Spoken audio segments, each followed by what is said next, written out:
Welcome back to The Final Whistle, where we dissect the beautiful game. Tonight, a fascinating clash of philosophies under the Madrid lights. José Bordalás' Getafe versus Míchel's Girona. Jane, this was never going to be just a football match, was it?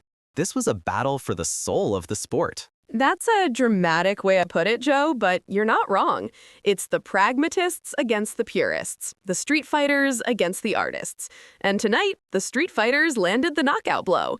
Getafe took the win 2-1 in a match that was pure, unadulterated Bordalás-ball. Unadulterated is the word.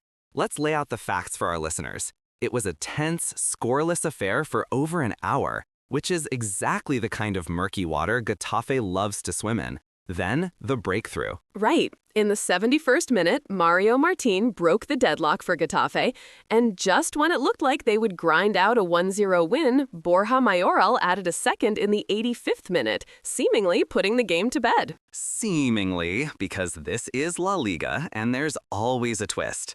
A late penalty for Girona in stoppage time, which the veteran Cristian Stuani coolly converted, made for a nervy final few moments. But ultimately, it was Getafe's night. They got the 3 points. And the statistics tell the story, don't they? Girona dominated possession, around 55 to 60%, but what did they do with it? Getafe allowed them to have the ball in non-threatening areas, and then, like a coiled viper, they'd strike. Getafe committed more fouls, 17 to Girona's 15, successfully disrupting any rhythm Míchel's side tried to build. This is where we get into the human story of it all. I want to talk about Borja Mayoral. Here's a player who has had his struggles, his moments of doubt, but under Bordalás, he has become this incredibly effective, ruthless forward. His goal tonight wasn't just a goal, it was a statement. It was the embodiment of Getafe's philosophy. It doesn't have to be pretty, it just has to be perfect. After the match, he talked about how happy he was, how moments like these make all the suffering worth it. I see that, and I respect it. But on the other side of the coin, you have to feel for Míchel and Girona. They came into this game trying to play their football, expansive, brave, creative. But they ran into a blue wall. The frustration was palpable. You could see it on the players' faces. Arnau Martinez said after the game that they competed well, but just lacked that final touch, that killer instinct in front of goal. And that's the core of my analysis, Jane. Is it enough to just have a beautiful idea? Míchel's Girona is a fantastic project, a team that has won admirers across Europe. But football, at its most elemental level, is about winning. Bordalás understands that.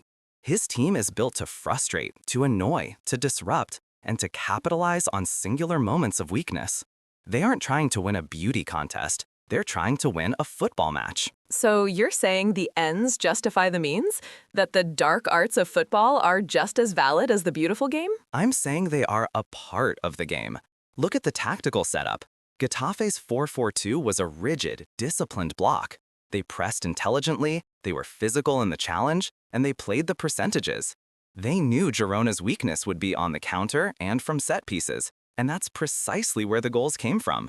It was a tactical masterclass in pragmatism. I'll give you that it was effective, but is it sustainable? And what does it say about the league when a team playing anti-football can stifle one of its most creative sides? Girona had nearly double the number of completed passes as Getafe, yet they lost. It feels like a heist. Every great win has a bit of larceny to it. Let's ask what if. What if Girona had a clinical striker, a true number 9 who could turn that possession into goals? Would we be having this conversation? Maybe the lesson here isn't about Getafe's style, but about Girona's need for a sharper edge. Míchel has the silk, but he needs a bit of steel. That's a fair point.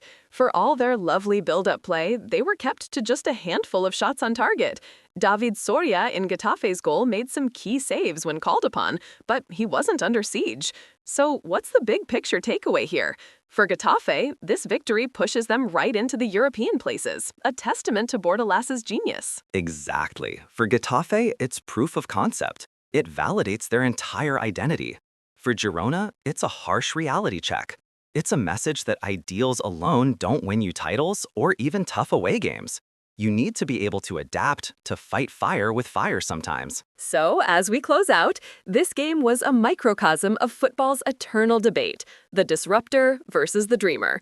The result might not have been the one the Romantics wanted, but you can't deny it was brutally, brilliantly effective from Getafe. It was indeed a night where grit ground down glory, and a reminder that in the unforgiving world of elite football, there is more than one way to win. This podcast combines verified reports with expert analysis and narrative storytelling. Some dialogues may be dramatized for clarity, but all facts are sourced from credible media.